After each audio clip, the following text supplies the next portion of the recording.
Welcome to Strung Out, the podcast that looks at life through the lens of an artist. Your host is the artist, writer, and musician, Martin Lawrence McCormack. Now, here's Marty. Hey, they're great to have you with us, and if you're just joining us for the first time, I always encourage you to go over to the podcast that we just did the week before, because this is part 2 of a series with cinematographer, social scientist, David Rocco Facchini. What do you You need to consider? write my resume so Yeah. I don't get caught for embellishing. Well, I think David did an experiment based on the old travel board game with letters with word association, and has created a movie based upon those experiences in filming people, right? Called America, called U.S.A. number 2Z, U.S.A. 2Z, and that's going to be coming out in the spring. Right. And we were talking about how fortuitous in a way that this film coming out after this election is going to resonate even more, I think, as people try to figure out where do we go from here. Because I get the sense in this is now going to be, when we air this podcast, we're going to be a full 2 weeks after the election. And so we're going to be a little more settled, I think, at that point, or resigned, depending on how you feel about it. But you said in the first podcast that you feel like we are more united than we are divided. Well, yes, I think there's commonalities that all people are experiencing now, and I will say, for better or for the worse, we're all experiencing this economy. Mm-hmm. And I will also say that conversations that I have had with folks that are not aligned with me necessarily politically, there's a lot of common sensibilities that we all share, and I think people are a lot more reasonable. But in media and in social media and in our communities, we have these bubbles, we have these camps in which we divide ourselves.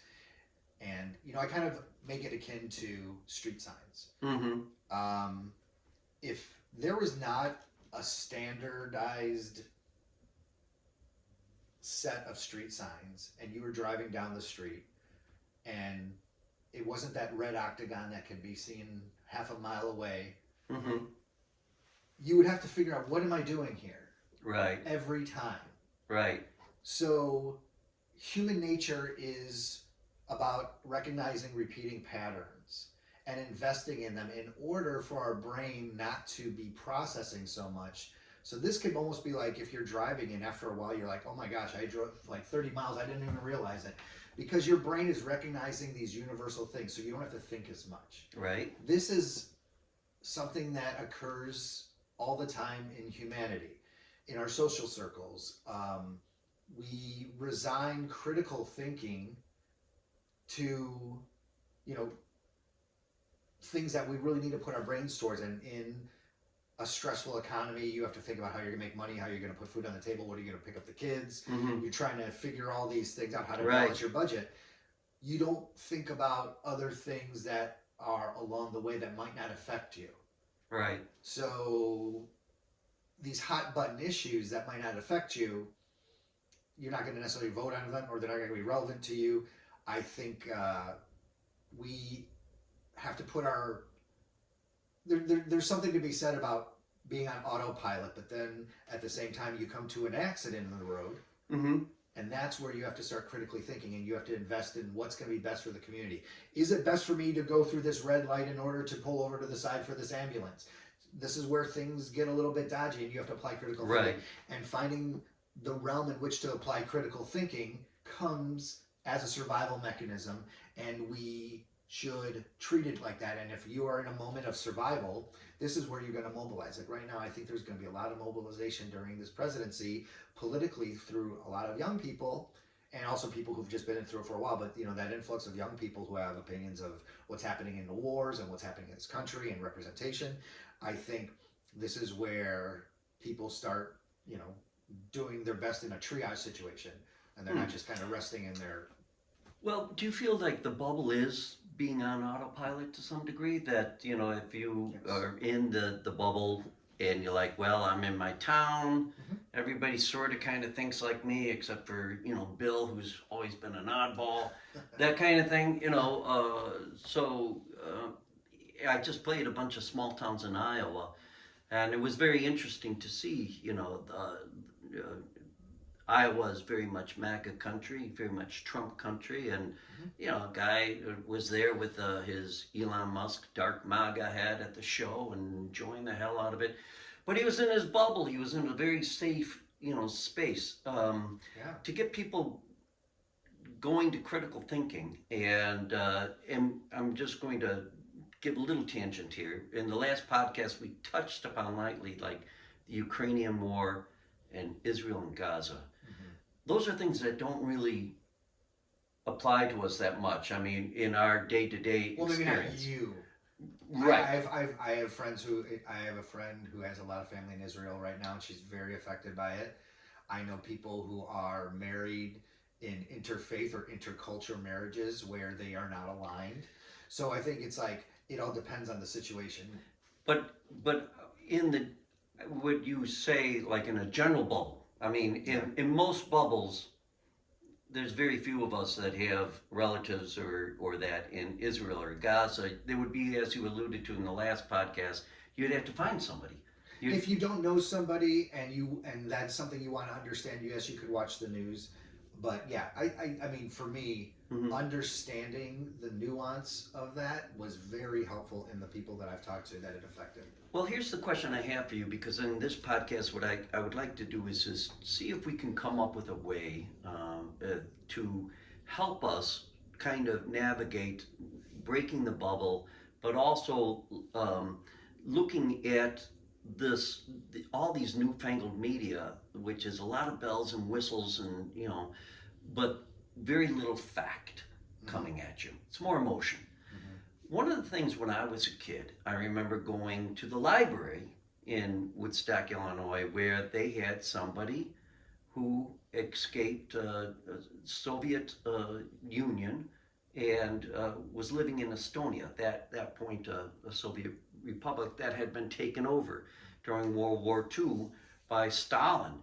And what was interesting, it kind of checks off what you're talking about. Here was somebody that had the experience, had pictures too. It was a slideshow, but it was also the kind of thing where the public was invited to go to. Mhm. And now I walked away that stayed with me my whole life. That understanding, that knowledge of these people were murdered, these people were killed. Here's the facts. Here are the pictures. Here's, you know, this country now it was before the fall of the Soviet Union, so I'm really dating myself here, but we used to have that. Used to have. That kind of interaction and a face-to-face interaction. Mhm. The word association game that you did, that's now going to be a movie coming out this spring, is also about face-to-face interaction. Is that the thing? Is that going to be the cure of where we're at right now as a society? That we have to have some sort of system. The only one I can think of is a group called Angels of Our Better Nature or something like that, where they try to get people of opposing sides to sit down. Yeah. But how do you see this all going? Well, I mean, this, you know, you had kind of alluded, this is what's going to change something. There's never going to be a silver bullet for anything, never in your life. I mean, even people say I win the lottery and I'm like all my problems are solved, and if you look statistically, people who win the lottery end up ending their lives. Right. So it's just like, if you're talking about how do we look at things as a society and move forward, this is one of the main narratives of my film. So being a director and a storyteller, from anywhere from short films and animation to stage and comedy and improv to documentary, I've told stories, you know, across the board. And there are stages of storytelling that are like the stages of grief. And this is what I always kind of tell people. Whenever you get a new bit of information, you immediately are going to be grieving the death of the reality that you had envisioned. Okay. So in that process, you go through the bartering. Is this new information good or bad? Am I embracing it or am I rejecting it? And if I'm rejecting it, what are the costs of rejecting it? And in rejecting it, am I following fact or am I just following my opinion? Mm-hmm. And one of the examples that I give is, and I feel like it's even more comfortable to say now, is was the previous election stolen? No long-standing institution found any significant election fraud. Right. But people still believed in it because it was a narrative that they felt comfortable telling. Now, leading up to this election, there was a lot of talk about this election already being unfair. And now, because it leaned in the way of the people who were starting that rhetoric, all of a sudden that narrative doesn't apply. It's gone. Yeah, Yes. there were, especially in Pennsylvania, I believe, Mm-hmm. lawsuits already Yes. filed. They were, yeah, and there was this gearing up for the narrative had it not fallen in a certain way. Mm-hmm. So in this bartering stage, if you are investing in something that's not fact-based, you are then investing in something that's opinion-based, and opinion-based will have a curated culture. Mm-hmm. And that curated culture that might not be based in fact then could keep on going in a direction that becomes a little bit more specific and curated and limited versus a greater culture, which is your community. So if we were going to just shift and say flat earth deniers, Mm-hmm. given all the facts that we have obtained through the entirety of humanity, it's pretty obvious that the earth is not flat. Mm-hmm. But if you say that to a flat earther, there's the first, going through the grieving stages, no, what? No. There's a bartering stage. Let me figure it out for myself. Let me do my own research. Right. And then they come to a point where if they do their own legitimate research, there's people who shot themselves up in a rocket to see, and they blow themselves up. There's people who invest $20,000 in systems that were invented in Roman times in order to find out that, oh no, there is a curvature of the planet. But these people have to figure it out for themselves. But when given that and they find that they're wrong, Right. this becomes, well, what does that mean to my identity? What does that mean to my ego? How do I recover from this? I'm not that special. I look foolish. There's a lot of ego that's involved. Sure. So there's this battle of survival mechanism now where is the narrative serving me? And if some people will always invest in a narrative that served them regardless of how the community is because of pride. I mean, I think emotional immaturity, mental unwellness, there's a spectrum of that. But what it comes down to is it's if you are investing in a narrative that is not based in actual fact, you are going to be isolating yourself more and more from your community. Right. And in doing so, that, in my opinion, is anti-evolution. Okay. As a people, investing in community, contributing to community, having proper representation of community, I think is what will eventually contribute to the betterment of society because voices become heard. People have conversations with people who aren't of their same ethnicity, their same upbringing. I will say living in a different place from Chicago made a huge difference in my point of view. On the West Coast, I'm seen as a Midwest conservative. And in Chicago, I'm seen as a left coast liberal. And I think it's interesting where you are and how you're perceived. And I just feel like understanding people, having more of an outreach and talking to people is just going to give you a more rounded view of the world. Just travel, just talk to people, know that you're not the most important person. Well, let's take a little break here because we're at a good point, and we're talking with David Rocco Facchini, who is in the final stages of completing his movie U.S.A, the number 2 Z, and he also spent several years traveling around the country doing word association games that created the movie, and really kind of has an interesting insight to a good chunk of our electorate, a good chunk of our citizens, and how they were thinking, left, right, up, down. And we'll be back after this little break. You are on Strung Out. Hello, subscribers.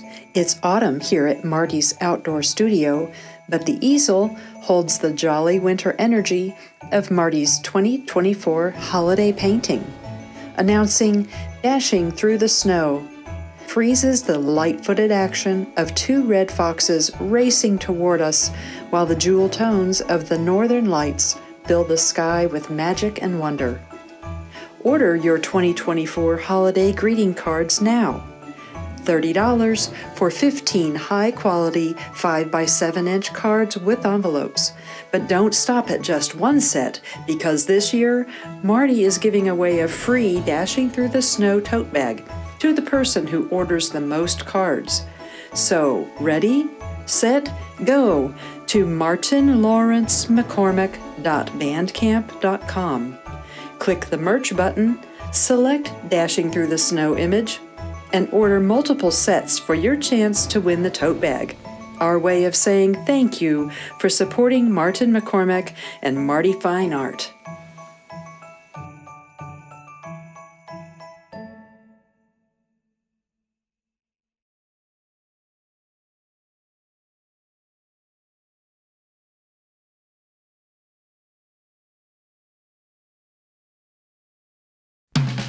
Just a touch would mean so much. Would it kill you to try?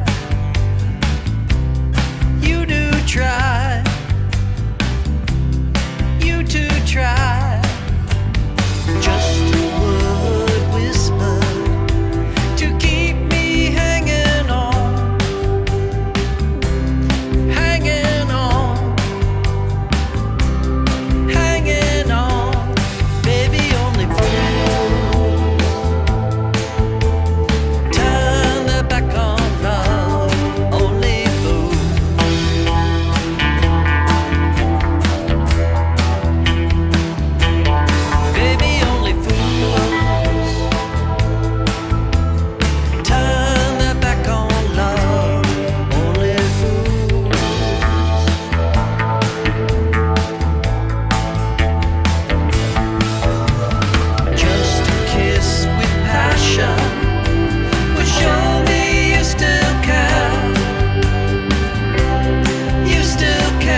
Hey there, we're back after this break, and I want to ask you a question on these. How did you say it? You said cultured or something like that. Like curating our Curating, curating our reality. And curating our reality. When I hear that, I hear of the first thing I think of is Fox News, word association. Um, that just, for all the Trump trials, came up with the word lawfare now. And so they're, in some ways, this active organization that's curating reality for some people makes me wonder. Back with Reagan and Clinton, the FCC got deregulated, Hmm. and that gave rise to these monopolies. It gave rise to people like Rush Limbaugh, who curated AM radio for years and years and years and years to a very conservative thought. Do you think that we can trust ourselves to trust that everybody's going to want to break out of a bubble, or do we need to have some sort of regulation in place to make sure that things don't get too out of hand? I'll give you an analogy. It is like you have the FDA, Yep.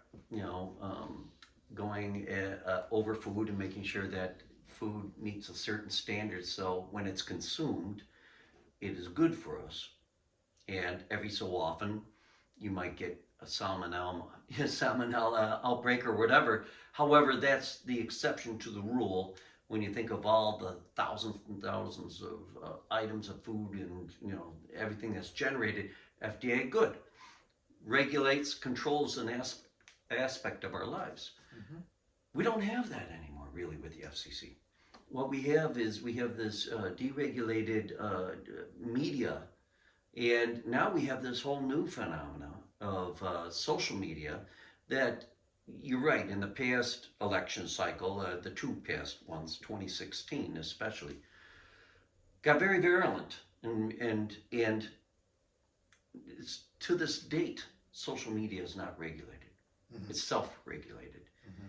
As an independent, free-thinking, First Amendment kind of guy, Yeah. do you think that maybe we're going down the wrong path? So what I'm going to first say is the FCC was never created to be a content controller. It was created to be a technical spec controller, and it dipped its toe into that pool with Tipper Gore back in the day, Mm-hmm. and it became a whole other thing where I'm a big fan of Howard Stern. I listen to him to this day, Mm-hmm. and I've seen him evolve, and he had to fight big battles with the FCC, and there was a lot of censorship that happened because he was a target of the content in which he was providing. Mm-hmm. And I will say that I don't believe that there should be a censor of content. I think that, giving an example like the FDA, the food pyramid isn't really, like, the food pyramid was more based off of commerce than actual health. Mm-hmm. And there are certain things about. I don't think Caper likes your answer. Caper, Yeah. come here. So that's fine. We can beg. We can talk. We can still be sharing the same space. You can and have your different- opinion later, dog. Yeah. Go ahead. But I feel like the idea of curating thought is one thing. Now, influencers have been around forever. If you think about Citizen Kane, the movie is based off of William Randolph Hearst, who owned a tabloid magazine, and they would often famously use a tactic that's now used on Fox News, is putting out a statement, putting a question mark at the end of it. Right. So the idea of planting a seed has always been an influence, always through time. We are in an era now where it is with us all the time. Well, in Hearst's time, though, I mean, that was called yellow journalism, and there were efforts made to fact check, and Right. you actually ended up having people going to school to become journalists, Yes. to purvey and study and work. We don't have that anymore now. I wish they, again, I wish all journalistic sources would, on the front page, put up their retractions, the lies that might have been perpetuated, the things that are not based in fact. I think there needs to be a responsibility of putting that in the forefront, because again, it can be easy to bury something that is not true. Yeah, and you know, with Howard Stern, that's a great example of somebody that, you know, he pushed the First Amendment, but you know, where he was pushing it wasn't in pushing lies. He was just trying to be the world's biggest shock jock. He wasn't like, you know, curating any fabrication. Now we have people that are more akin to Joseph Goebbels. This is what we're up against, and I would dare say that some of these people that you interviewed, probably this is the first time they came face to face with, you know, questioning whether their, you know, facts were actually factual. Well, I will say this: the interview process wasn't necessarily a give and take. If the people didn't know the term that I was using, and I use a bunch more terms than are in my A to Z game piece, and that becomes relevant in some points of the film. I let them go with what they were saying, and I didn't question or combat. You know, there were a couple times I'd ask for clarification, and I was learning things from different people's perspective, or I'd ask them, you know, can you elaborate on this? But I would never have a back and forth and kind of, you know, challenge their reality. As any of your facts changed? I definitely had a different opinion about the border. Okay. Because I had friends who lived in Brownsville, Texas, who for a long time had an open invitation, come down, we'll go across to Mexico, we'll have a good time. And when I was traveling, they were saying, oh no, we don't cross the border anymore. And even in my van, I was driving and I had inklings to cross the border, and people were saying, don't go across that border, you know, it's a trouble. And there's legitimate issues happening with the border. And I've been back and forth to Mexico over the past 2 years for business, or even in the film, I cross the border, I go through the Rio Grande River at one point. There are points where I'm crossing the border. Then there is legitimate concern about that, whereas being in the Bay Area or going into the, you know, the northern states where there are people who have either very liberal values about what the border is and how it's not important, and very conservative values of how the border it is important. It's like all things are true at the same time.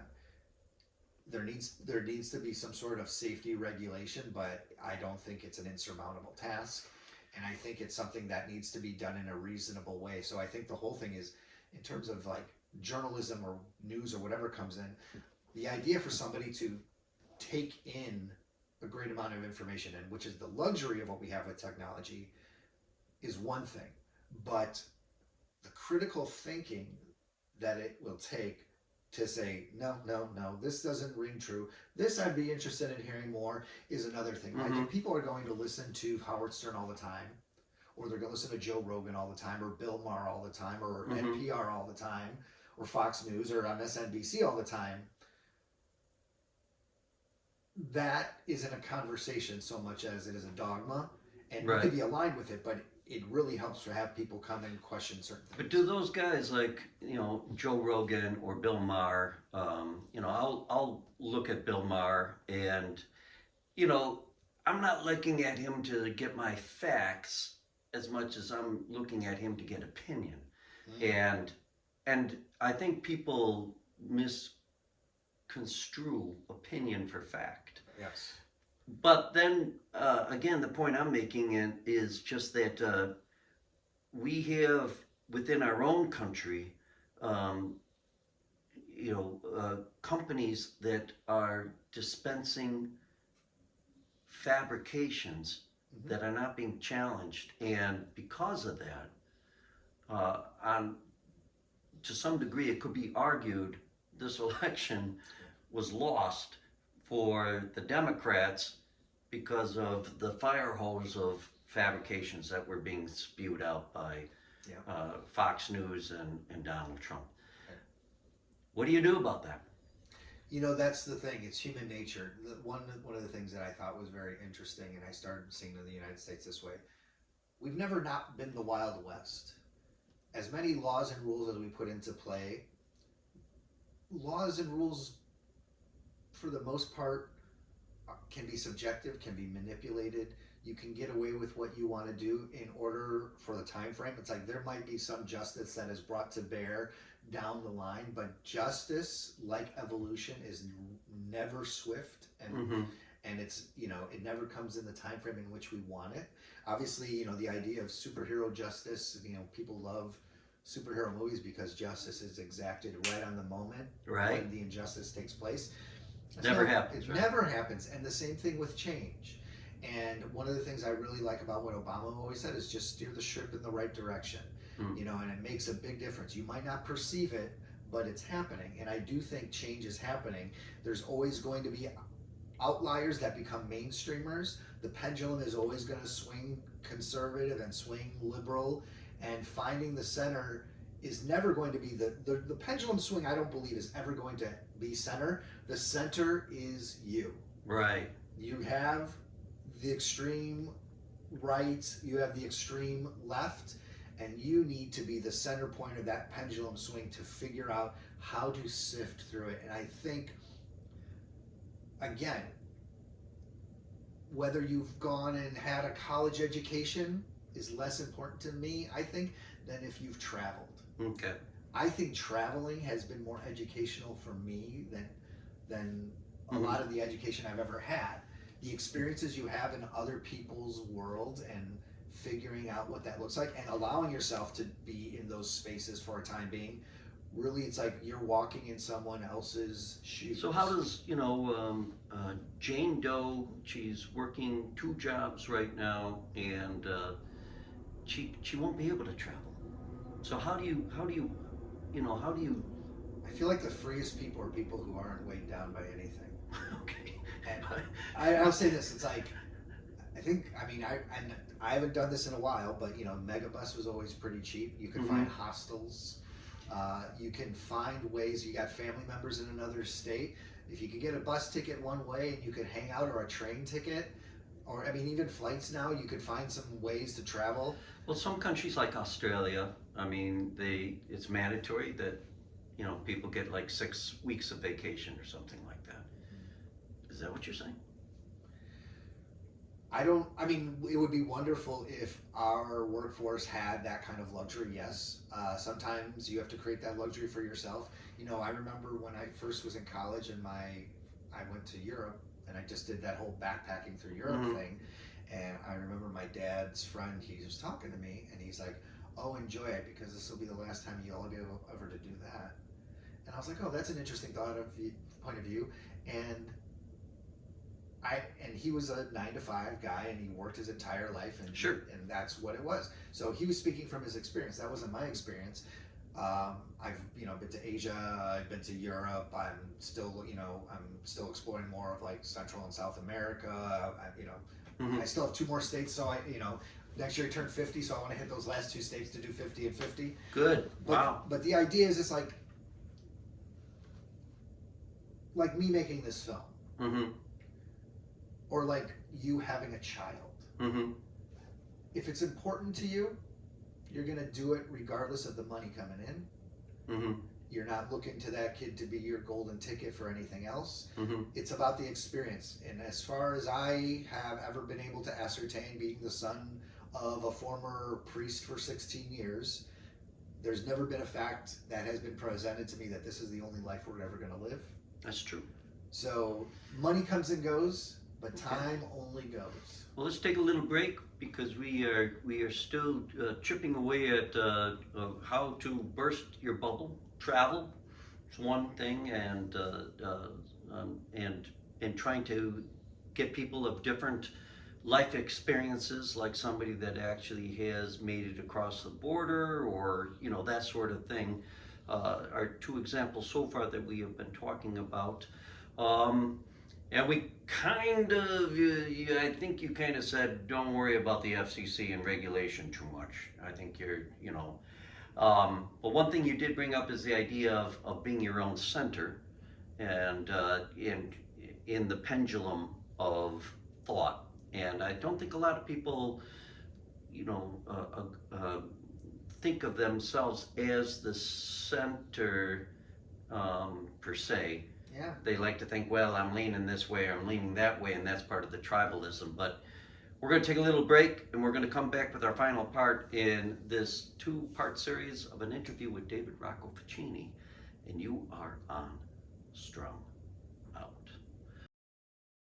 Alexa, play Relevant Elephant by Martin McCormack. Here's Relevant Elephant by Martin Lawrence McCormack on Amazon Music.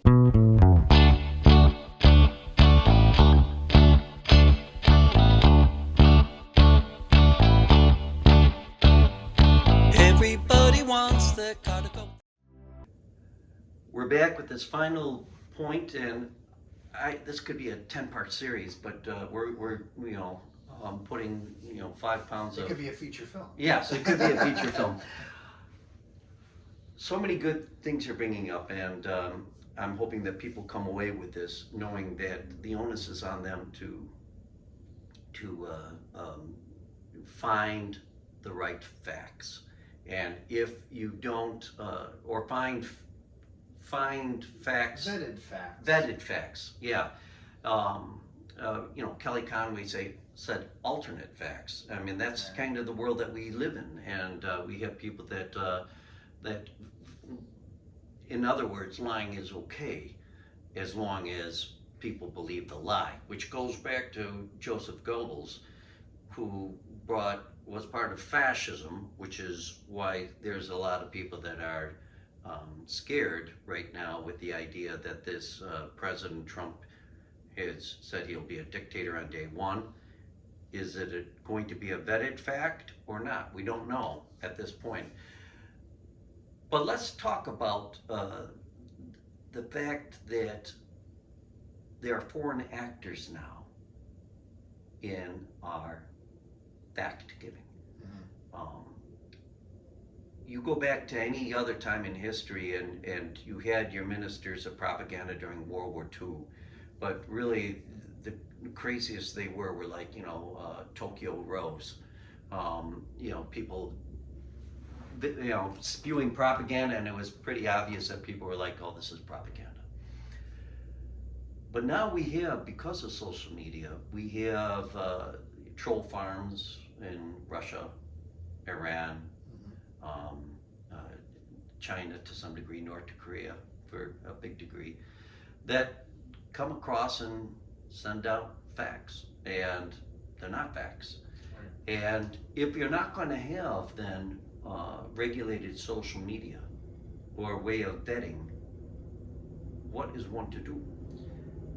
So in a world that isn't regulated, all you can do is regulate yourself. Mm-hmm. And sometimes we rely on our communities for that. And having a critical thinking towards our communities is important. The information that we receive from our loved ones, follow it. But if it's not working, you have to figure it out. I think COVID was a wonderful thing for the nation in the aspect of it pushed people to the cliff of seeking therapy and exploring their mental welfare. Mm-hmm.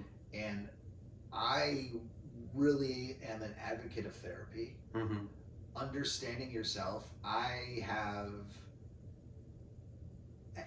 even in the last year, I've learned so much about myself and how I process information. And I think working on becoming a secure person who is not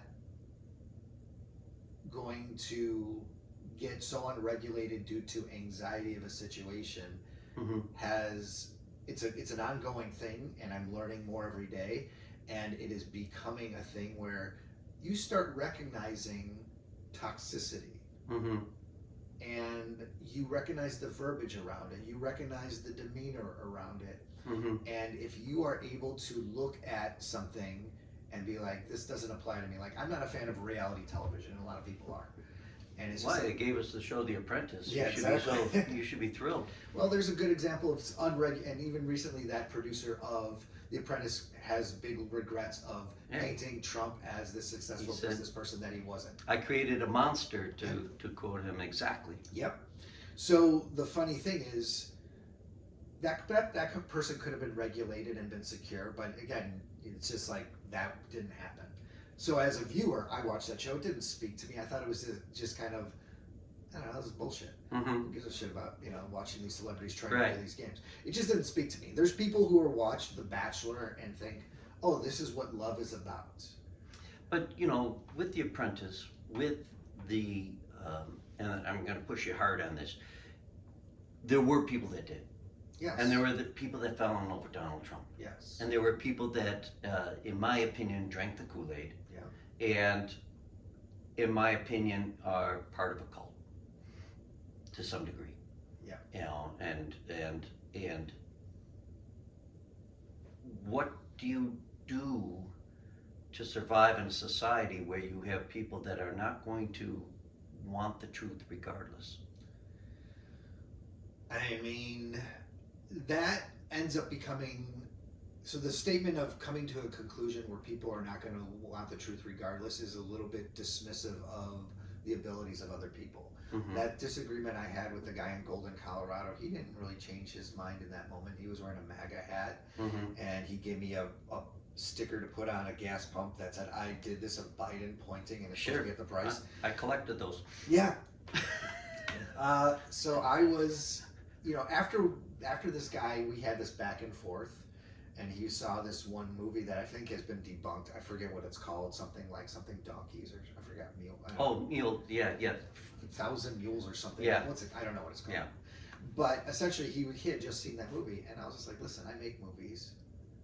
I know how to spin a narrative. You watched a movie that doesn't necessarily is factual, and I just planted the seed.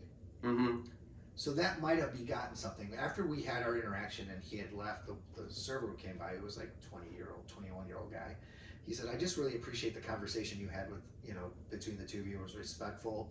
You asserted your position, he asserted his. It went back and forth, and he goes, I think more conversations need to be that way. And I think, again, yes, we are indoctrinated always, whether it's in your upbringing and in your education, in your spiritual beliefs, in your business culture.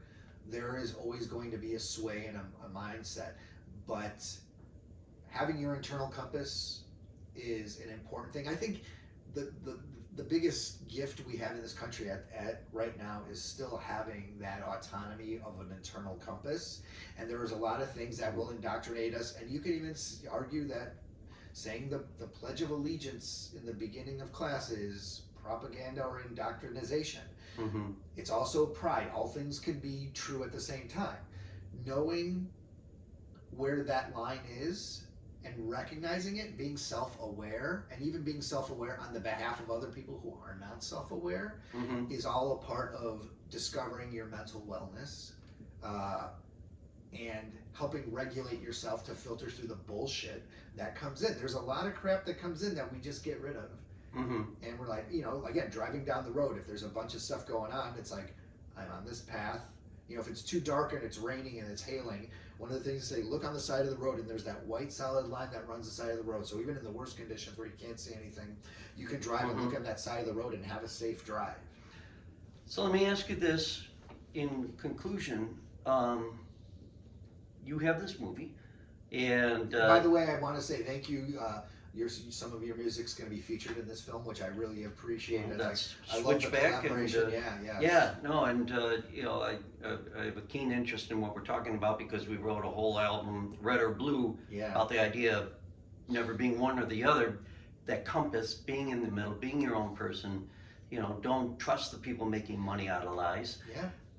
That being said, how are you going to follow up this movie? I mean, I hear you talking and I see or envision you having a whole bunch of, U.S.A. to Z board game things made or meetings across the country where people can sit with beer and have this sort of dialogue. Is resetting the compass or telling people you have this compass. Use it. Vet the facts. Don't just be part of a team because somebody told you winning is everything. Right.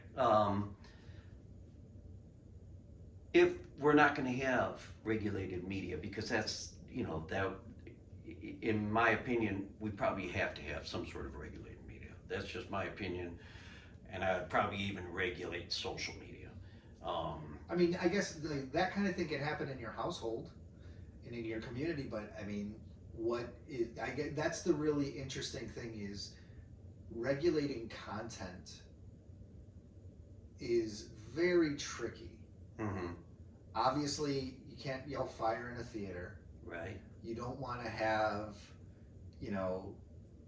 blatant sexuality in the view of young people. Right. There's certain moral standards in which you have to adhere to. But how about just facts? I mean, right now we have some sites that'll just say, but you have to find those sites to kind of figure out, what Joe Blow said was not true. Yeah. Or half true. Yeah. But I think where I'm shifting this toward is the idea, this is more of a societal, cultural thing, isn't it? That as Americans, we're not as well traveled. We tend to be clannish or game. We have that football, and my apologies to football, because at least at the end of the game they all shake hands. Yeah. But still, there's that, my team's going to win. Right. And which in a lot of ways is a very un-American thing when you think about the idea of the individual and the individual having a compass in which that person seeks out the truth for themselves. So you're presenting a cleaner cowboy image than what has been presented, I think, in the past. That idea of the rugged, self-assured frontiers person. I guess what I'm trying to say is, when are you going to start these sessions? Sessions. Well, this is interesting. Again, I think what the crux of what I'm hearing you say is, where are we finding the truth? Where can we get the truth?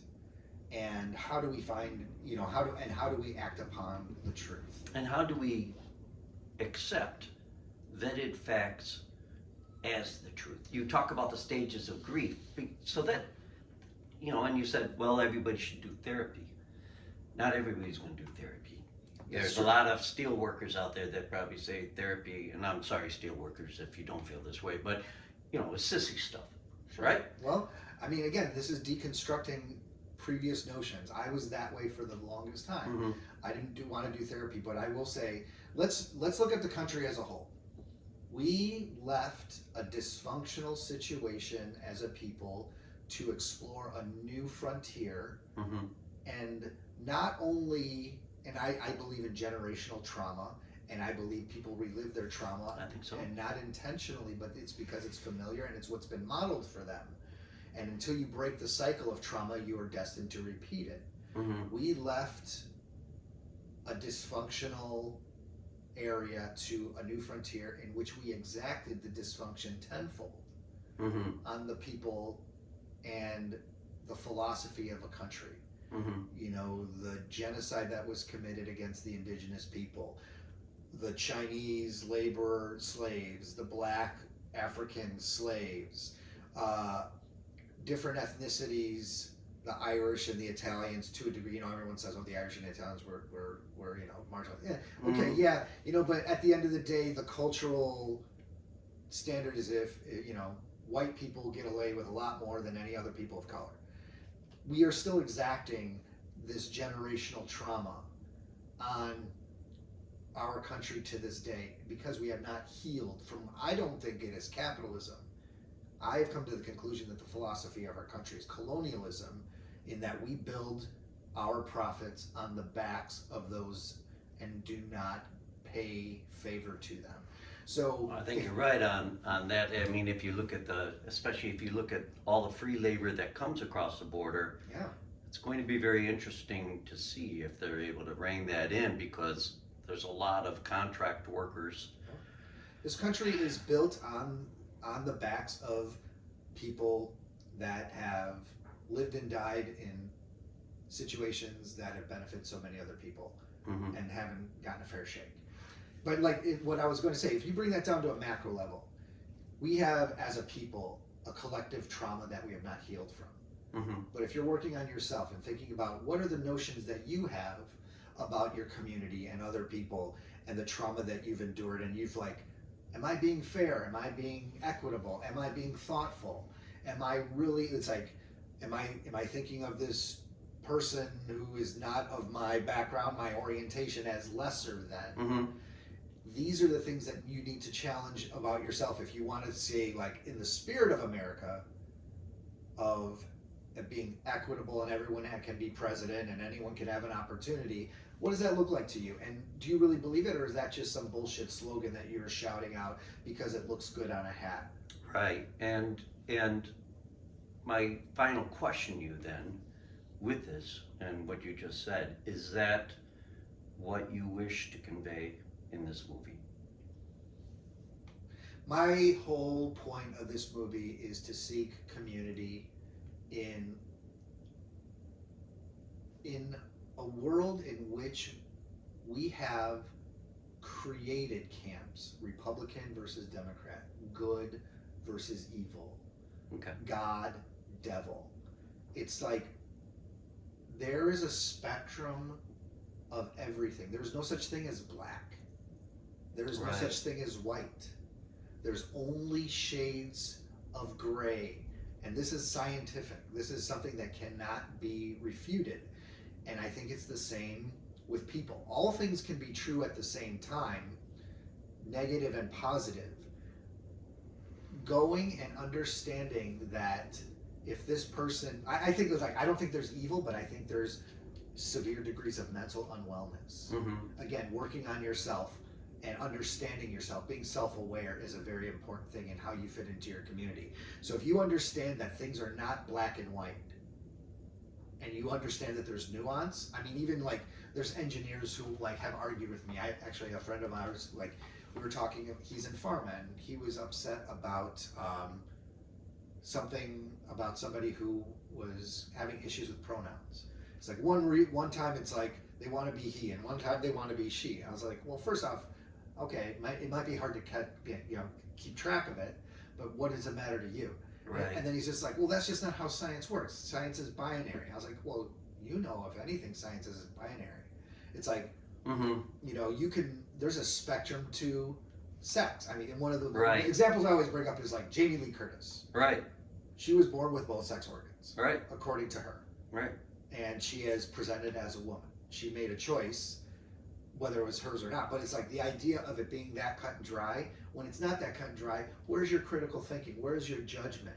And why is your judgment? Right. And I think really on the macro level, we have to look at ourselves as a people and really think, am I a good person? Am I contributing to my society, even in my community? Am I contributing to my immediate community in a positive way? And if you're practicing exclusion, I'm going to challenge you that you're not. All right. Well, you heard it from David Rocco Facchini, and I'm really excited to see this movie come out. Yeah, me too. And I really just want to congratulate you, because it's been a long effort. Yeah. And you were in the process of doing that. You educated yourself as to this country and kind of where things stand. The perfect person to have to talk about where we're at right now, just with this political whirlwind that everybody is in. Whether you voted for Trump or not, we're all in the same kind of whirlwind, and it does have ramifications upon us, historic times. But again, thanks for being on this, and you're going to be coming back, and we're going to be doing some. Talking to you. And I want to thank you, and thanks for your indulgence. Where when I have an idea and I don't like it for a podcast, I'll scrap it rather than air it, and so that's if you're like, why didn't he do a podcast that week? That's why. I'm on the road or whatever, and I'm like going, hey, I did a whole thing where I was talking. I hung up the phone and I was talking to myself as driving. Yeah. And I was like, nah, I didn't like it. Yeah. So. Yeah. Well, good. See, you're filtering yourself. So yeah. I'm vetting myself. Yeah. So, but thanks you guys for supporting Strung Out and being a part of this whole team, and we will catch you with whatever's going to come up the week after this. So adios for now. Bye-bye. Thank you for listening. For more information about this show or a transcript, visit martinmccormack.com. While there, sign up for our newsletter. See you next time on Strung Out.